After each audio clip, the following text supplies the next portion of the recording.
আচ্ছা, কোয়ান্টাম জগৎটা আসলে কতটা অদ্ভুত? এই যে আমরা এত অদ্ভুত সব কথা শুনি, সেগুলো কি সত্যি? চলুন, আজ একটা দারুণ গবেষণাপত্রের হাত ধরে এই রহস্যের গভীরে যাওয়া যাক, আর দেখে নেওয়া যাক বিজ্ঞানীরা এই অদ্ভুত দুনিয়াটাকে ঠিক কিভাবে মাপেন। শোডিঙ্গারের বিড়াল একই সাথে জীবিত আবার মৃত, এই বিখ্যাত থট এক্সপেরিমেন্টের কথা তো আমরা কম বেশি সবাই জানি, কিন্তু এই যে একটা অদ্ভুত কোয়ান্টাম অবস্থা, এটা যদি সত্যি সত্যি দেখা যেত, তাহলে কেমন দেখতে হতো? এই প্রশ্নটা দিয়েই আমাদের আজকের আলোচনা শুরু করা যাক। ওই প্রশ্নের উত্তর খুঁজতে হলে আমাদের প্রথমে একটা বিষয় পরিষ্কার করে নিতে হবে।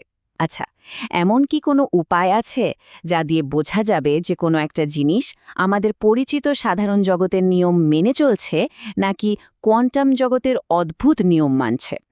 বিজ্ঞানীরা এই জিনিসটাকেই বলেন নন ক্লাসিক্যালিটি, পরিমাপ করা। একটু ভেবে দেখুন তো, কেউ একজন একই সময়ে ঢাকাতেও আছে আবার কলকাতাতেও আছে। শুনতে একদম অসম্ভব লাগছে, তাই না?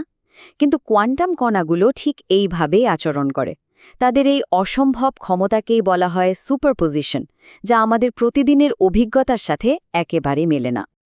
তো বিজ্ঞানীদের জন্য আসল চ্যালেঞ্জটা ঠিক এখানেই, এই দুই ধরনের জগতের মধ্যে তফাৎ করার একটা নির্ভরযোগ্য উপায় খুঁজে বের করা। কিভাবে ১০০% নিশ্চিত হয়ে বলা যায় যে আমরা যা দেখছি তা সত্যিকারের কোয়ান্টাম প্রভাব, অন্য কোনো সাধারণ ঘটনা নয়। আর এই কোয়ান্টাম রহস্য সমাধানের জন্যে গবেষকরা একটা বিশেষ গাণিতিক টুল বা হাতিয়ার ব্যবহার করেছেন। বলা যেতে পারে এটাই এই গবেষণার মূল হিরো, যা আমাদের কোয়ান্টাম জগতের ভেতরের ছবিটা দেখার সুযোগ করে দেয়। সহজ করে বললে, উইগনার ফাংশনকে একটা স্পেশাল ক্যামেরা হিসেবে ভাবা যেতে পারে। তবে এটা কোনো সাধারণ ক্যামেরা নয়। এটা এমন এক ক্যামেরা যা একটা কোয়ান্টাম কণার অদৃশ্য শক্তি আর অবস্থানকে একটা 3D ছবির মতো করে আমাদের সামনে তুলে ধরে। যখন কোনো কিছু আমাদের চেনা জানা সাধারণ নিয়ম মেনে চলে, তখন উইগনার ফাংশনের এই ম্যাপে সেটাকে একটা মসৃণ পাহাড়ের মতো দেখায়। খেয়াল করে দেখুন, এখানে কোনো খাদ বা গর্ত নেই, সবকিছুই পজিটিভ।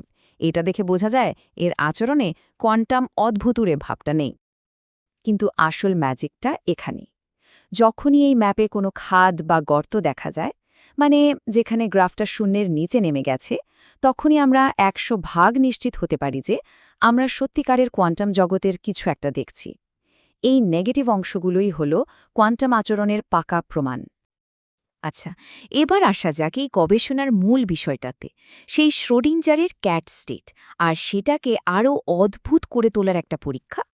এই অবস্থাটা তো এমনিতেই খুবই অদ্ভুত, মানে নন ক্লাসিক্যাল। দুটো সম্পূর্ণ বিপরীত অবস্থা একই সাথে থাকছে। তার মানে আমাদের কোয়ান্টামনেস ডিটেক্টর এখানে অবশ্যই নেগেটিভ উপত্যকা দেখানোর কথা। গবেষকদের প্ল্যানটা ছিল খুবই সহজ, কিন্তু দারুণ ইন্টারেস্টিং। তারা প্রথমে একটা শ্রোডিঙ্গারের ক্যাট স্টেট নিলেন, এরপর সেটার মধ্যে আলোর কণা অর্থাৎ ফোটন যোগ করতে শুরু করলেন, আর সবশেষে তাদের সেই বিশেষ ক্যামেরা মানে উইগনার ফাংশন দিয়ে দেখতে চাইলেন যে এর ফলে কি পরিবর্তন হলো। আর এটাই ছিল গবেষণার মূল প্রশ্ন। ফোটন যোগ করার ফলে এই ক্যাট স্টেটের কোয়ান্টামনেস বা অদ্ভুতরে ভাবটার কি পরিবর্তন হয়? এটা কি আরও বেশি কোয়ান্টাম হয়ে ওঠে নাকি কম?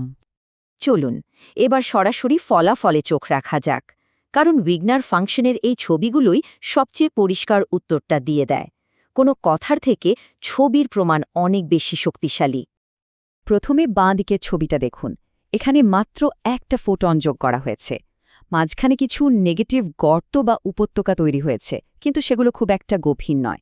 এবার ডান দিকের ছবিটা দেখুন, যেখানে 10টা ফোটন যোগ করা হয়েছে। কি বিশাল পরিবর্তন! উপত্যকাগুলো এখন অনেক বেশি গভীর আর স্পষ্ট। তফাৎটা একদম পরিষ্কার, তাই না? গবেষণাপত্রটিতে ঠিক এই কথাটাই বলা হয়েছে। অর্থাৎ সোজা কথায়, যত বেশি ফোটন যোগ করা হচ্ছে, কোয়ান্টাম বিড়ালটা ততই বেশি অদ্ভুত বা নন ক্লাসিক্যাল হয়ে উঠছে। মানে উপসংহারটা খুবই স্পষ্ট। ফোটন যোগ করলে একটা সিস্টেমের নন ক্লাসিক্যাল বৈশিষ্ট্যগুলো আরও বেড়ে যায়। এই গবেষণা আমাদের শুধু একটা তথ্যই দেয়নি, বরং একটা সিস্টেমের কোয়ান্টামনেস ইচ্ছে মতো বাড়ানো বা কমানোর একটা পথ দেখিয়েছে। কিন্তু প্রশ্ন হল, এই রকম একটা অদ্ভুত কোয়ান্টাম অবস্থা তৈরি করে লাভটা কি? শুনতে হয়তো খুব একাডেমিক লাগছে, কিন্তু এর পেছনের সম্ভাবনাগুলো কিন্তু বিশাল। এই গবেষণা ভবিষ্যতের প্রযুক্তিকে আমূল বদলে দেওয়ার ক্ষমতা রাখে। কোয়ান্টাম বৈশিষ্ট্যগুলোকে এভাবে নিয়ন্ত্রণ করতে পারাটা ভবিষ্যতের প্রযুক্তির দরজা খুলে দেওয়ার মতো।